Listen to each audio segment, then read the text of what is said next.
This is part 2 of the Time Bomb history, so let's just get into it. Act 2, this is the peak of their enemy's dynamic. And for someone who knew Jinx, and who knew it was Jinx, Echo moved very slow. You see the way that he stood there whenever Jinx threw her little bombs?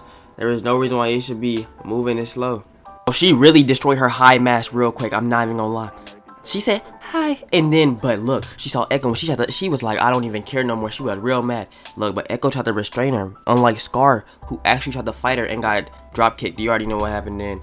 But still, Echo soon only lost his temper whenever she shot Eve. He didn't do nothing else the entire time, but as soon as she did that, he tried to attack. And that's another case that Jinx triggers his emotional side. Let me tell you why. Because she attacks his friends.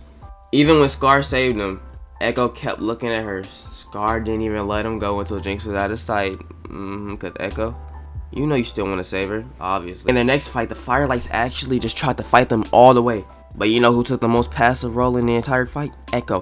Tell me one thing, when I saw the fight, did y'all see Echo really do anything? No. Echo chose the most peaceful option possible, because you already knew what Scar and him was going to do to Vi.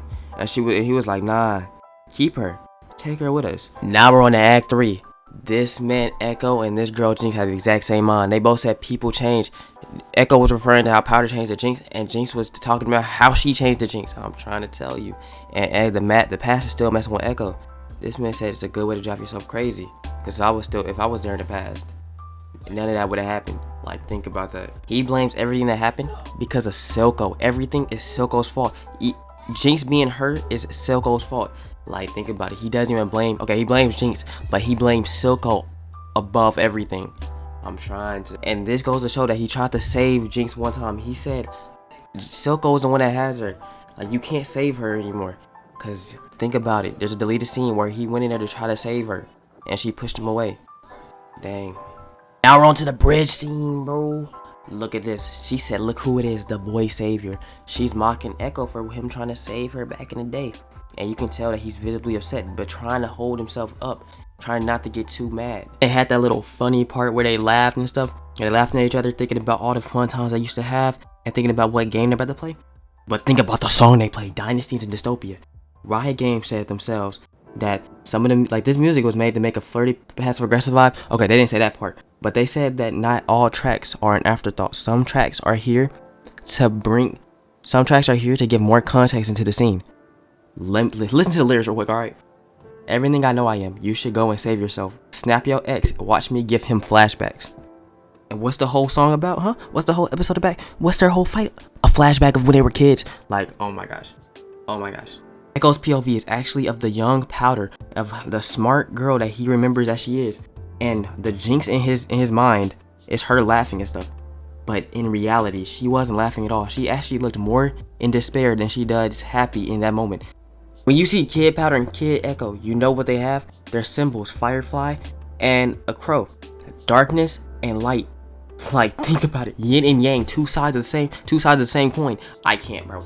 Like, I gotta stop before I keep going, delving down into more of this stuff, okay? Because I gotta stop before I just keep yapping, alright? This girl is supposed to be one of the best, has some of the best aim in the entire series, and you're telling me she missed every single shot on Echo. She missed every single shot on Echo. Especially that last one. That last one, I'm not gonna lie, I was watching it and I was like, oh, she should have hit that. But think about it. What if she didn't want to because she knew how much damage that shot would have did to Echo, and she didn't want to hurt an old friend?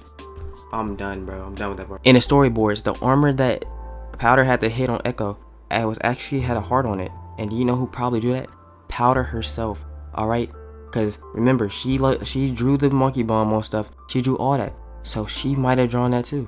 When Echo was hitting her on the ground, he was so mad, nothing that she said could really get to him. But the look in her eyes made him stop and see who she really was deep down, saying, oh, the only thing left is Jinx, Powder's gone. Why you lying to yourself? Looking in her eyes, you already knew Powder was deep down right there. And Jinx knew it too. You know what she tried to do? She tried to take both of them out at the same time. Made sure the last thing that she saw was Echo. The one bright thing in her life she tried to take away. To try to keep herself in darkness. I'm done with this part. The song that's playing when Echo realizes that Jinx actually has some powder in her is the soundtrack Old Friend. Like, I don't know, they're geniuses, bro. Like, Echo just looks at her eyes, she just looks in his eyes, and they know that they shouldn't be fighting. Like, bro. But her and Echo sit the exact same way inside the seats. They have max aura, bro. Every single time they sit down, I don't know. This is one of the best scenes I've ever seen in my life. There's no reason why y'all should be looking this cool sitting down. If this is Zon's style of sitting down, I need to adopt that immediately, because there's no reason why both of them should be doing the same exact thing. Like, look at them. They're both leaders of their place too. He's a leader of the Firelight. She's a leader of the Underground. Like, these two, W, bro, W. And I'm done. Yeah, and this is just a part 2. I'm just finishing Act 2 right now. This is like a shorter one, but still, next one's probably gonna be Act 3, and then Season 2, and then some stuff in the middle of that, of course. But yeah, this is just one of the shorter ones, so I'm done with this, because this is a good way to end it off. Them sitting down like this. I don't know when the next one's gonna come out. It's probably gonna come out like 2, 3, 4, 5 days. I don't know.